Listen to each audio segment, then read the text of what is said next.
I want to tell you who I think some of the best fits are for the Jacksonville Jaguars at corner. I'll tell you about a conversation I had too with a longtime NFL vet. We'll do it today on Locked On Jaguars. You are Locked On Jaguars, your daily Jacksonville Jaguars podcast, part of the Locked On Podcast Network, your team every day.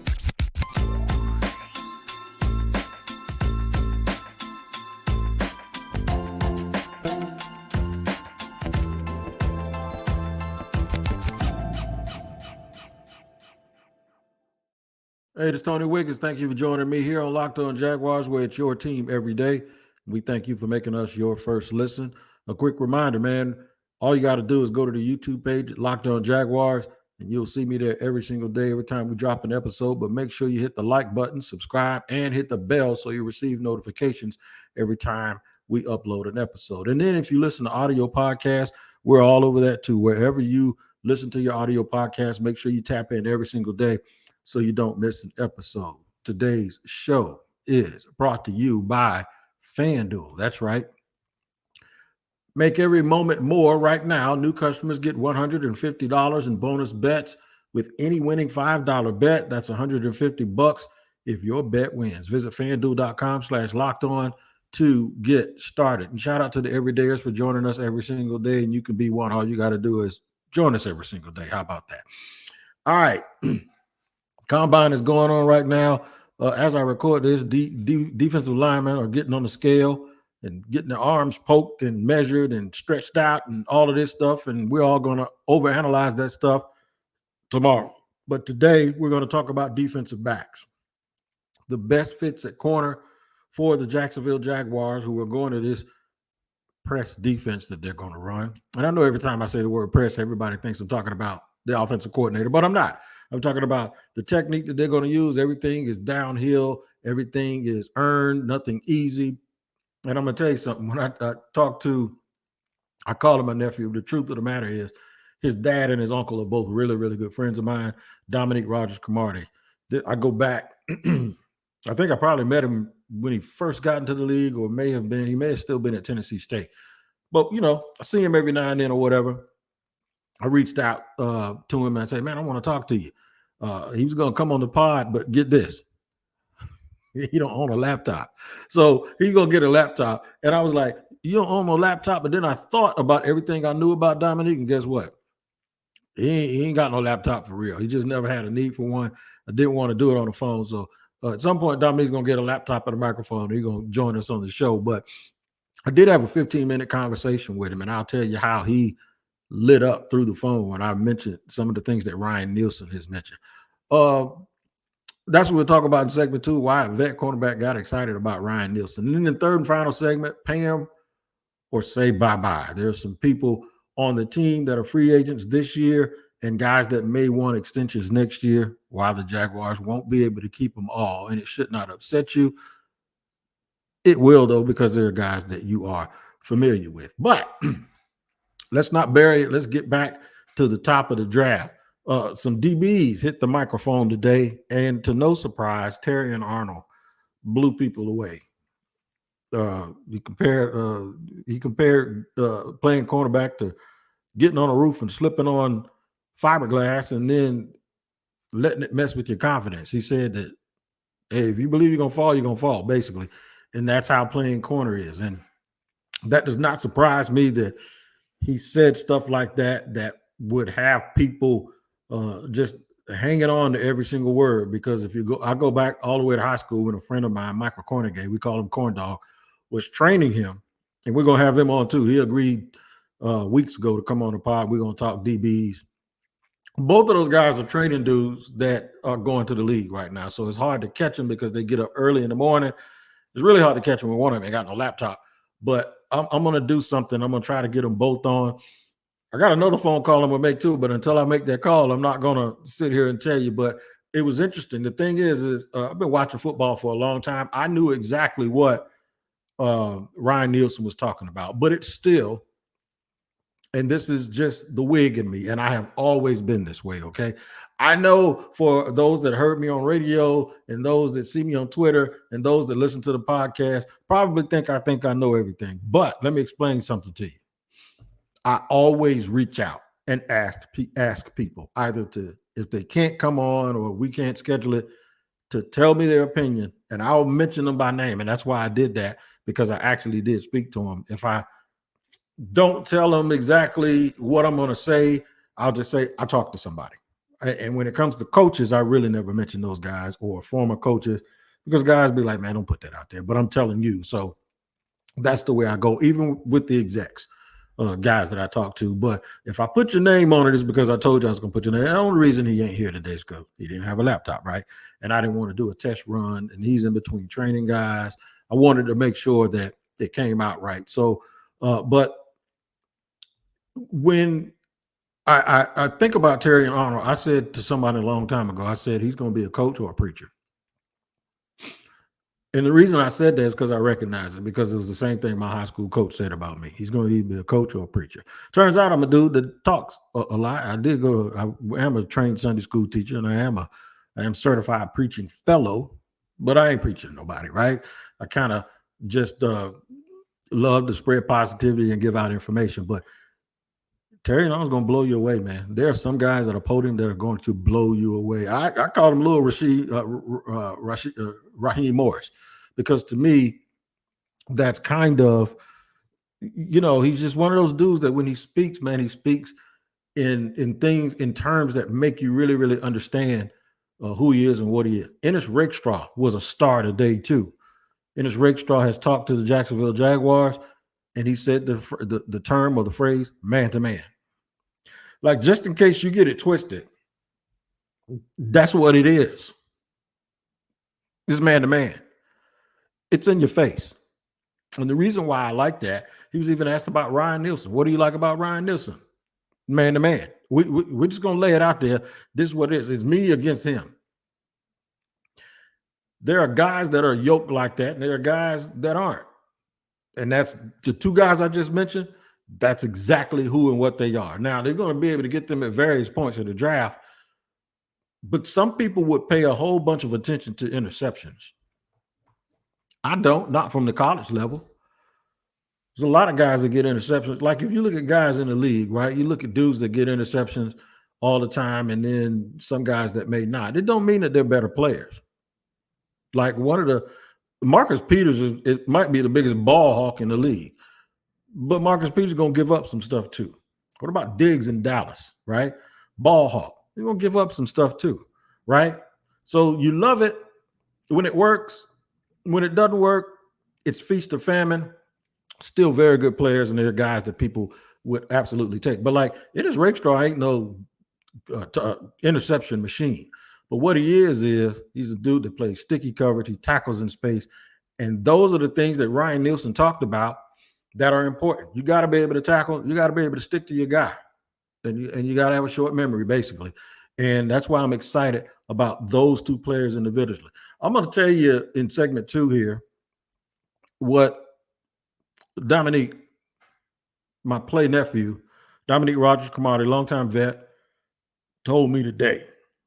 When I told him, I want to ask you about something. So the new defensive coordinator, Ryan Nielsen, said, nothing easy, everything earned. Playing downhill, press man, press bell. What's that mean? You better stick around for the exact words that Dominique said. And I'll tell you what they are in just a second here on Locked On Jaguars. Today's show is brought to you and sponsored by BetterHelp. That's right, BetterHelp. I personally have been in therapy. In fact, full disclosure, I still am in therapy right now. I had to figure out a way to get myself back on track after having some setbacks, but mainly it's now my time. As you get older, you need to rest a little bit more. So now I have to really, really learn how to spread my time out, to figure out the things that I love to do, and to make sure I do all the things that I need to do, like go to physical therapy, work out, get my body back in shape. to try to combine that with work and then obviously still be able to spend time with my family. And BetterHelp therapy has helped me, and it could really, really help you out too. If you're thinking of starting therapy, give BetterHelp a try. It's entirely online, designed to be convenient, flexible, and suited to your schedule. Just fill out a brief questionnaire to get matched with a licensed therapist and switch therapists anytime for no additional charge. Learn to make time for what makes you happy with BetterHelp. Visit BetterHelp.com/lockedon today and get 10% off your first month. That's BetterHelp, HELP.com/lockedon.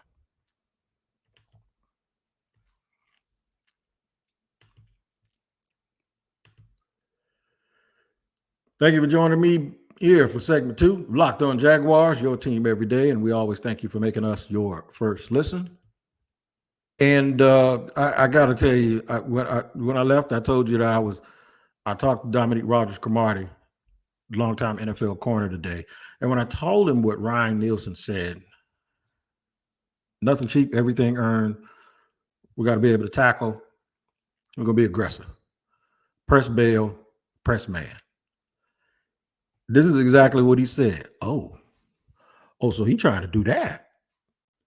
And I didn't see him because it wasn't a video call, but you can tell he was like, oh, so that's what it is. Oh yeah. So a guy that's yoked that way, where it's me and you, and I'm going to tell you how he's yoked. Dominique right now he played in the NFL for a number of years, double-digit years, right? Dominique he's playing semi-pro, arena league. When I called him this morning, he was in the middle of training. He wasn't training other athletes. He has a trainer training him, and he's in shape. If you've seen him, Dominique might be 215, 220, every bit of 6'3". And he'll tell you right now that he can go line it up. He can get you 25 snaps right now in the NFL. And that just shows you, one, the passion for the game. Two, after he got done training, then he went to go train. He has a big yard at a facility, and then he has a big yard in his house. Dominique is training 7 guys, and I know every last one of them, right? He has a 7-on-7 team, but he's also training 7 guys that are draft eligible. I think 5 or 6 of them may be at the combine, and I think 2 or 3 of them I think 4 or 5 of them at the combine, and 2 or 3 of them are still being trained. And he also has some college guys, right? So his passion for the game is through the roof. And he does a lot of seminars, does a lot of speaking, does a lot of talking. He never thought about doing media work because he said, I ain't got no laptop, man. I just never had use for one. And he's old school like that. And I get it, right? I understand that. But when he got that excited about what I said that Ryan Nielsen wanted, the first thing he said, all right, they got to have hips. They got to have hips. They can't be tight in the hips. They got to be able to move. They got to be able to move. So when I asked him the difference, he says, well, press man sounds exactly like what it is. Press bail. He said press bail is basically there to trick the quarterback into making throwing something he shouldn't and making an interception. So this is the point where I now understand that press bail, when folks said, Trent, he said, it looks like man, but it's zone. No, it's not really. It is man, but it's sort of zone, because on press bail, he even got so detailed where he mentioned it depends on where the ball is. If it's on the side, if it's on my side, if it's the short side of the field and the ball's on my hash, I see it differently. Then he even talked about how he reads the guard in that situation. And we got into such a deep conversation, and that's why I don't want to give all of the gems away, because I want it to come from him and not from me. He says, the bottom line is you're trying to get him to throw your bunny. You're trying to get him to trick you, because the distance that you have in man, even though you're bailed off, you're off. Like there's a cushion there. You're not really off. The difference is you're looking right at the quarterback. And if you're watching on this podcast and you see my eyes, you're reading the situation, especially if there's nobody in the backfield, right? So you're reading the situation. You're watching the tight end. You're watching the strong side versus the weak side. Then he says you're also reading the guard from the other team. And that will give you an idea of exactly what you're supposed to do. The difference is the cushion doesn't hurt you as much, because now you have your eyes on the quarterback, Whereas if you're playing man to man, at some point you come up, see it, and then you turn, and now your focus is on your man. And even when you're in man and not bail, if you're playing press man, he said the thing is you want to get your hands on him.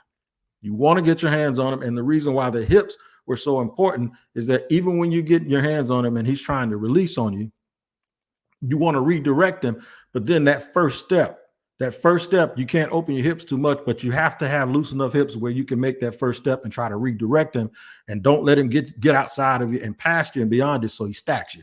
So there's a lot going on there that you have to read pre-snap, but then also there's a lot going on when you think about press and then man, and then press man and press bail, where with press bail, you may think the coverage is softer. You may think that the coverage is not as aggressive, but it really is, because you'll have guys, the weak side linebacker or whoever's in the slot, they'll look like they're blitzing sometimes, and then they'll drop back into your spot. Sometimes it'll be a defensive end or one of the edge rushers or one of the taller people. They'll drop back to where the quarterback thinks you're not, but you're still there, and the guy's not going to make a big play because you're playing off, right? So we even got into a little bit of, well, what do you expect from a receiver if you're in bail and he's trying to get downfield? I knew this from a buddy of mine that I grew up with that played with the 49ers, was a third-round pick by the name of Ron Lewis. We were in my living room one day, and I said, okay, how did you beat bail technique? And Ron says, oh, you just run up in them. You just keep going. That sounds weird, but we're talking about football here. You just keep running and keep running. You try to outrun his technique because he's going backwards, and he may even be bailing a little bit sideways. Do you remember the video back in the day that everybody was so impressed about when it was C.J. Henderson? He was working out with Ocho Cinco, and Ocho Cinco appeared to be running full speed ahead, and C.J. Henderson was running sideways and was keeping up with him step by step. So folks were talking about the physicality and what it takes and your hips. This is what he's saying when you can't have tight hips. You got to be loose enough that you don't have to commit, and you have to be enough of an athlete that you don't have to commit too early, because once you overcommit and you turn those hips, all they got to do is dig inside on you and you're finished. You still got to be able to recover, but remember, Nielsen is saying he's going to make everything difficult. He's going to make everything difficult. Nothing's going to be easy. Everything's going to be earned, right? But they also want to turn the ball over. That's where most of the time I believe the bail technique is where you're going to see those turnovers, because it's man, it looks like zone, but it's not. And then you're also going to have help because of certain spots. I juxtaposed out of the conversation that it is very important that the back end and the front end work hand in hand. And we've heard that a lot, but in this situation, it really has to. And I even asked him something else about a lot of the videos from the Super Bowl. And I talked about when guys say this corner was beat if their quarterback just had another second. But that's on a blitz where they're using 5 people, nobody in the backfield. They're using 5 people, or even when they do have somebody in the backfield, the person that they're using ain't blocking. He's going to go out in the flat, and he has to be accounted for. But I spoke about when they say a guy, all he needed was 1 more second. I said, isn't that kind of the point? He said, exactly. The corner plays it way more aggressive because he knows those first 2 or 3 seconds. He said the only way that guy can beat me is with a fade route. The only way. And it has to be a perfect throw. I'm going to recover as long as you don't get whipped too bad at the line. He said that's the only way they can beat me. But nothing's going to be inside. I'm going to redirect them. That's going to take a second. And if I know I'm going to redirect them, then that first step out, and then my hip placement and where I am in conjunction with lining up with him so I don't get stacked out, and I can still be able to have enough room to turn around and maybe force him to go closer and closer to the sideline and use the sideline as your friend. Well, all of those things are important if the front can get there. And I think that's the key. And that's why you're seeing a lot of the Jaguars, even though they already have Trayvon Walker and they also have Josh Allen, this is why it's so critical that if they're going to play this way, that they get starter quality at their number 3 edge rusher. So they're looking at a bunch of edge rushers, and they're looking at corners that have the mentality that, no, you ain't got to be out there all day, but while you're out there, you got to be extremely, extremely competitive. And then once the guy catches the ball, if he does, you got to be able to tackle. No more business decisions. You got to be able to tackle. Now, I refrained from asking him about specific players.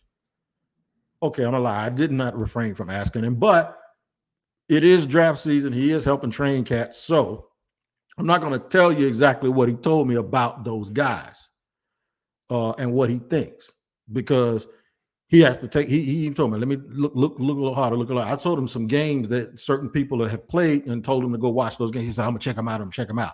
He did, however, tell me about some HBCU guys that he is training, that he says they're going to make some teams because of their physical attributes. So I appreciate him doing that. And I told him I was going to mention it today. And I was going to tell him I was going to tell y'all that he had no computer. So if you go on my Twitter, you'll see me at him and tell him to get a laptop. No, he's going to do it. We're going to take care of it. But he was very, very helpful in having me understand exactly what it is they're looking for. Pay him or say bye-bye. Questions that the Jaguars will have to answer. I'm going to look at a few different positions where they have free agents now and next year. I'm going to tell you guys that I think they should extend, guys that they may want to try to trade and get some value for right now. We'll go over all that. We'll do it just a second here on Locked On Jaguars. FanDuel. Why did I say that 3 times? It's because football season is over, and I want to make sure you understand that FanDuel is still rocking right along, because you can get buckets with your first FanDuel bet, America's #1 sportsbook. Right now, new customers get $150 in bonus bets with any winning $5 bet. I'm going to say it again, $150 in bonus bets if your bet wins. Bet on all your favorite NBA players and teams with quick bets, live same-game parlays, exclusive props, and more. Just visit FanDuel.com/locked-on and shoot your shot. FanDuel is an official sports book partner of the NBA.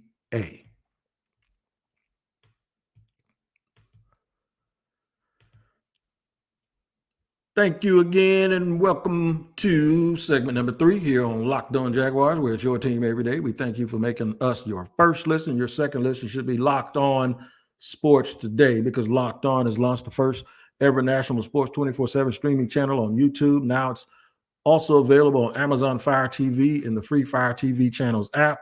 Locked On Sports Today is here for you 24/7, covering the top sports stories of the day with local experts of Locked On, plus our national shows covering every league. Find Locked On Sports Today now available on the free Fire TV channels app. Pam, or say bye-bye. You're not going to say that to Josh Allen. You're not going to say that to Calvin Ridley. Although there was a very interesting question on 1010XL, the radio, the local flagship here, on the Mike Dempsey and Tony Smith. They do a great job. I've known them both for 25 years, maybe even 30 when it comes to Dempsey. But they were talking about Josh Allen and what the number was going to be. And it caught me off guard because I didn't realize it was going to be that high. I didn't realize it could be $33 to $35 million. And this is why I say you got to get out ahead of it if you're the Jaguars. Now, were the Jaguars wrong because Josh Allen hadn't had more than 8 sacks since his rookie season? And that's 3 straight years of being unhealthy and not producing. Were they wrong not to offer him a 5-year, $20 million deal? Not necessarily. Not when you can get another look. I remember that poker analogy I gave you where I said, I want to see the next card. So if it doesn't cost you anything, nobody raised, even though you don't have a good hand, yeah, I'll see it for free. And then all of a sudden now, this is what's happened. They saw it. They saw the card without paying them any money, right? And now guess what happens? For them, it's the best and the worst case scenario. The best case scenario is that he had 17 and a half sacks. The worst case scenario is now you got to figure out which guy you're paying, the 17 and a half sack guy or the dude that had 24 sacks in 3 years prior to that year. And you have to ask yourself. But when I say get ahead of it, this is what I mean. If you're in front of it, regardless of what those statistics say, you know who he is. You know what he is. This regime, the coaching staff has had him for 2 years. The GM has had him for 3. He was here before this coach was here. And then even the year before that, the GM, Trent Baalke, was the assistant GM. He's seen enough to not allow the statistics to make a decision for him. How come he doesn't do, or as an organization, and I know people are going to move differently, But I remember a few years ago when Tyreek Hill wanted money, the Chiefs said, hey, man, we'll pay you. But if you want to seek a trade, if you want to go home to Miami because, they figured that's what he wanted to do, I'm going to let you know we'll pay you. Because people think the Chiefs didn't offer to pay him. They did. They offered to give him a big-time deal. He says, no, I want to go home. He said, all right, go ahead and seek a trade. Let's work the compensation out. They've actually done the same thing with L'Jarius Sneed this year. We're going to franchise tag you, but if we can't work out a deal, you can go ahead and seek a trade because we're going to talk about what this number is going to be now. But, they got a bunch of guys they got to pay. And Sneed might not be their best corner. He might be the corner that's the best fit for Jacksonville and other teams because he's a man-to-man guy. He's a little bit of a gambler. He gets out there and he plays. He tackles. He's physical at the line of scrimmage. Trent McDuffie, talk about no interceptions. That's exactly what I'm talking about when I say you can be a great player without making turnovers, right?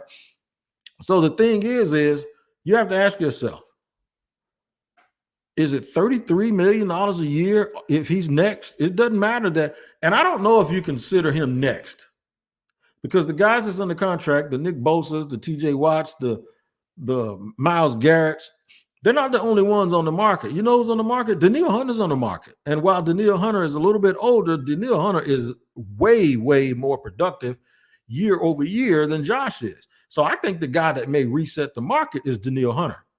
So the question I have for you is, do you pay him or say goodbye? If you're Trent Baalke, do you say, we're tagging you? We're going to put the tag on you, but you can seek a trade.